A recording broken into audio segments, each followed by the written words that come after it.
Je me réjouis de te saluer aujourd'hui dans le cadre de notre émission Au pied du Maître.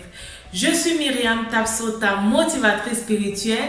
Je suis très contente que tu prennes de ton temps pour regarder cette émission aujourd'hui. L'émission Au pied du Maître est une émission spéciale où nous venons réellement apprendre des hommes et des femmes qui ont marqué leur histoire dans la Bible. Des hommes et des femmes que nous pouvons utiliser pour également vivre cette vie de qualité à laquelle Dieu nous appelle pour réellement entrer dans notre destinée et accomplir de grandes choses avec Dieu. Aujourd'hui, à cette émission Au pied du Maître, je vais te partager l'histoire de cette jeune fille qui, à ses yeux, certainement, n'était pas appelée à réussir. Oui, c'est une jeune fille à qui la terre a retiré père et mère.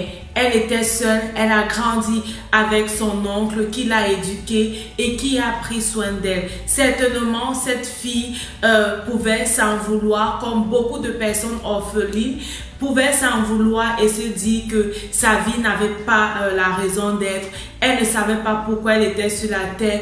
Elle pouvait même en vouloir en Dieu de l'avoir retiré son père et sa mère. Mais cette jeune fille avait une destinée glorieuse. Devant cette jeune fille devait s'ouvrir les portes du bonheur. Devant cette jeune fille devait être plusieurs autres personnes pour la servir et faire d'elle la reine. Tu as imaginé de qui je parle? Oui, je te parle de Hadassa, connue sous le nom de la reine Esther. Avant qu'elle ne soit reine, qu'est-ce qui s'est passé? En fait, le roi Assyrus, qui était un roi qui gouvernait sur environ 140 provinces à l'époque, un roi qui était rempli de richesses et de gloire, a organisé un festin. Et lors de ce festin, il a donné à boire à tout le monde et la boisson coulait à gogo. Tout le monde pouvait boire comme il voulait et le roi a pris soin de présenter ses richesses, de présenter les biens qu'il avait aux différents princes qui assistaient à cette cérémonie.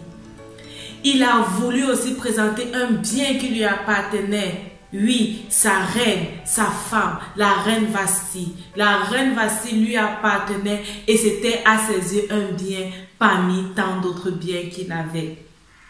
Mais la reine Vashti n'a pas accepté de jouer le jeu, elle n'a pas accepté de venir auprès du roi parce qu'il était sourd. Alors ça a été le mépris, ça a fait du bruit, les gens ont vu comment elle a méprisé son mari et les hommes sages ont dit au roi, si tu gardes cette femme, nous ne serons plus respectés de nos épouses. Alors le roi a décidé de la répudier et de la remplacer. Quel est le conseil qui a été prodigué au roi pour remplacer la reine Vashti? Tu dois chercher une fille jeune, une fille belle et une fille vierge. Alors, le roi a lancé la requête, on devait chercher cette jeune fille qui était belle, jeune et vierge. Et parmi les jeunes filles qui étaient jeunes, belles et vierges, on avait également la jeune Hadassa qui est connue sous le nom de Esther. Et c'est comme ça que Esther fait son entrée dans le palais royal. Pourquoi est-ce que je partage cette histoire avec toi aujourd'hui? Pour t'encourager, toi jeune fille qui m'écoute, pour t'encourager toi maman, t'encourager toi parent qui a une jeune fille à éduquer ta fille dans le respect de la virginité. La virginité a perdu son sens dans plusieurs cultures. La virginité a perdu son sens au sein de plusieurs familles. Je me rappelle, il y a de cela exactement 10 ans, j'étais dans un bus. Dans la nuit, je rentrais de mon job d'étudiante et dans ce bus, il y avait des jeunes garçons qui rentraient de la boîte de nuit. On était environ à 4 h du matin. Et ces jeunes garçons, Ils étaient tout jeunes, je peux estimer dans 18-19 ans, et ils se sont mis à parler des filles, à parler de leurs exploits avec les filles.